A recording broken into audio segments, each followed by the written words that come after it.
ಈ ದಾರಿ ತಪ್ಪತಕ್ಕಂಥ ಕೆಲಸ ದೀಪಾವಳಿ ಹುಡುಗರೆ ಇದಕ್ಕೆ ದಾರಿ ತಪ್ಕೋಬೇಡಿ, ನಿಮ್ಮ ಮನೆ ಹಾಳು ಮಾಡ್ಕೋಬೇಡಿ.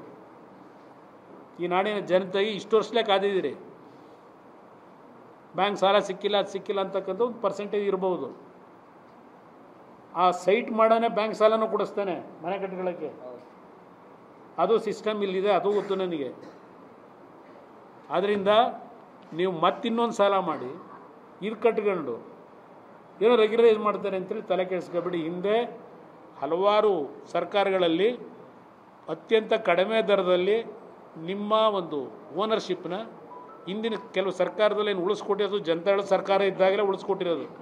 ಕೋಟ್ಯಾಂತರ ಕುಟುಂಬಗಳು ಉಳಿಸಿದ್ದೀವಿ ಜನತಾದಳ ಸರ್ಕಾರ ಇದ್ದಾಗ.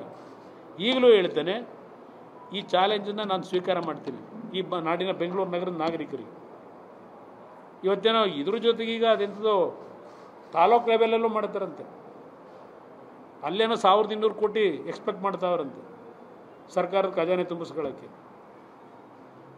ಆದ್ದರಿಂದ ನಾನು ಈ ಸಂದರ್ಭದಲ್ಲಿ ಜನಕ್ಕೆ ಈ ಸರ್ಕಾರ ದಾರಿ ತಪ್ಪಿಸ್ತಕ್ಕಂಥ ಕೆಲಸಕ್ಕೇನು ಕೈ ಹಾಕಿದ್ದಾರೆ, ಹಗಲು ದರೋಡೆ ಕೆಲಸ ಮಾಡಲಿಕ್ಕೆ ಏನು ಹೊರಟಿದ್ದಾರೆ, ಇದಕ್ಕೆ ಯಾವುದೇ ಕಾರಣಕ್ಕೂ ನೀವು ಮರಳಾಗಬೇಡಿ.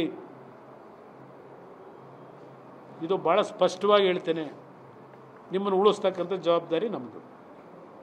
ಇನ್ನೊಂದು, ನಮ್ಮ ಪೊಲೀಸ್ ಕಮಿಷನರಿಗೆ ಅಲ್ಲ ಇವರಿಗೆ ಡಿ ಜಿ ಅವರಿಗೆ ಇವತ್ತು ಯಾವುದೋ ಒಂದು ಪತ್ರಿಕೆಯಲ್ಲಿ ನೋಡಿದೆ, ಇದೇನೋ ಮಾರ್ಗಸೂಚಿ ಕೊಟ್ಟವರಂತೆ ಪೊಲೀಸ್ ಇಲಾಖೆಗೆ. ಅದು ಒಂದು ಸುಮ್ಮನೆ ಎಷ್ಟು ಪಾಯಿಂಟ್ ಹೇಳ್ತೀನಿ ಅಷ್ಟೇ, ಮುಂದೆ ಸ್ಟೇಕಲ್ಲಿ ಅದರ ಬಗ್ಗೆ ಡೀಟೇಲ್ ಕೊಡ್ತೀನಿ. ಹೆಣ್ಣು ಮಕ್ಕಳುಗಳು ಆ ಮಾರ್ಗಸೂಚಿಲಿ ಒಂದು 5-6 ಮಾರ್ಗಸೂಚಿ ಕೊಟ್ಟ ನೋಡ್ತಾ ಇದ್ದೆ ರಾತ್ರಿ ಟಿ ವಿಲಿ. ಹೆಣ್ಣು ಮಕ್ಕಳನ್ನ 6 ಗಂಟೆ ಮೇಲೆ ಯಾವುದೇ ಅವ್ರ ಮೇಲೆ ದೂರಿದ್ರು ಸ್ಟೇಷನಿಗೆ ಕರ್ಕೊಂಡು ಹೋಗಬಾರ್ದು ಅಂತೇಳಿ ಒಂದು ಮಾರ್ಗಸೂಚಿ ಹೊರಡಿಸವ್ರೆ. ಇದು ಬೆಳಗ್ಗೆ ಪತ್ರಿಕೆಯಲ್ಲೂ ಬಂದಿದೆ, ನೋಡಿದೆ.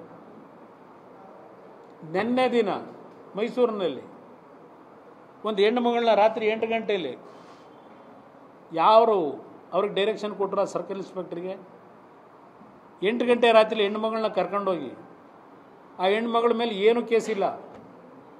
ಅದೊಂದು ದೊಡ್ಡ ಇತಿಹಾಸ ಇದೆ. ಮೈಸೂರಿನಲ್ಲಿ ನಡೆದಿರೋದು. ಯಾವುದಪ್ಪ ಅದು ಪೊಲೀಸ್ ಸ್ಟೇಷನ್ ಅವರು ಯಾರೋ ತಳವಾರ ಮೊನ್ನೆ ಅದೆಂಥದ್ದು ನಿಮ್ಮ ಡ್ರಗ್ಸ್ ಇದರಲ್ಲಿ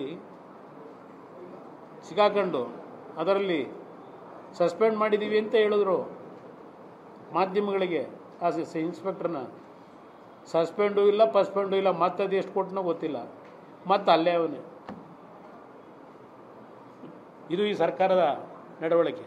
ಇದ್ರ ಸ್ಟೋರಿ ಮುಂದಿನ ವಾರ ಹೇಳ್ತೀನಿ. ಈಗ ಇದು ಡೈವರ್ಟ್ ಆಗೋದು ಬೇಡ, ಈ ಏಕಾತ ಬೇಕಾದ NR ಸ್ಟೇಷನ್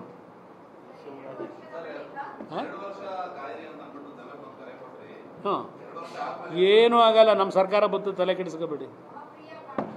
ನಾನು ಹಿಂದೆ ಏನಿತ್ತು ಸಿಸ್ಟಮ್ಮು, ಆ ಸಿಸ್ಟಮ್ ರೀಇಂಟ್ರೊಡ್ಯೂಸ್ ಮಾಡಿ ಸುಲಭ ದರದಲ್ಲಿ ಅವ್ರಿಗೆ ಯಾವುದೇ ರೀತಿ ಬರ್ಡನ್ ಆಗಬಾರ್ದು, ಯಾರಿಗೂ ನಾಗರಿಕರಿಗೆ ಸುಲಿಗೆ ಇಲ್ಲದೆ ಯಾವುದೇ ರೀತಿ ಅವ್ರಿಗೆ ಬರ್ಡನ್ ಆಗದೆ ಇದನ್ನು ಸೆಟೇಟ್ ಮಾಡೋದು ನಮ್ಮ ಜವಾಬ್ದಾರಿ, ನಮ್ಮ ಪಕ್ಷದ್ದು. ಏನೇಳಿ ನಾನು ನಾಡಿನ ಜನ, ಈ ರಾಜ್ಯದ ಜನ ಕೈ ನೀಡಬಾರದು, ಕೈ ಎತ್ತು ಕೊಡಬೇಕು ಅಂಥ ಕಾರ್ಯಕ್ರಮವನ್ನು ಘೋಷಣೆ ಮಾಡಿದೆ ನಾನು ಕಳೆದ ಬಾರಿ. 5 ಪಂಚರತ್ನ ಕಾರ್ಯಕ್ರಮ ಜನ ಅರ್ಥ ಮಾಡ್ಕೊಳ್ಳಲಿಲ್ಲ. ಎಷ್ಟು ದಿವಸ ಬೇಡ್ಕೊಂಡು ಕೂತ್ಕೊತೀರಿ? ಈಗ ಮೊನ್ನೆ ನೀವೇ ನೋಡಿದ್ರಿ ಎಲ್ಲ ಮಂಗಳೂರಿನಲ್ಲಿ ಅದೆಂತೂ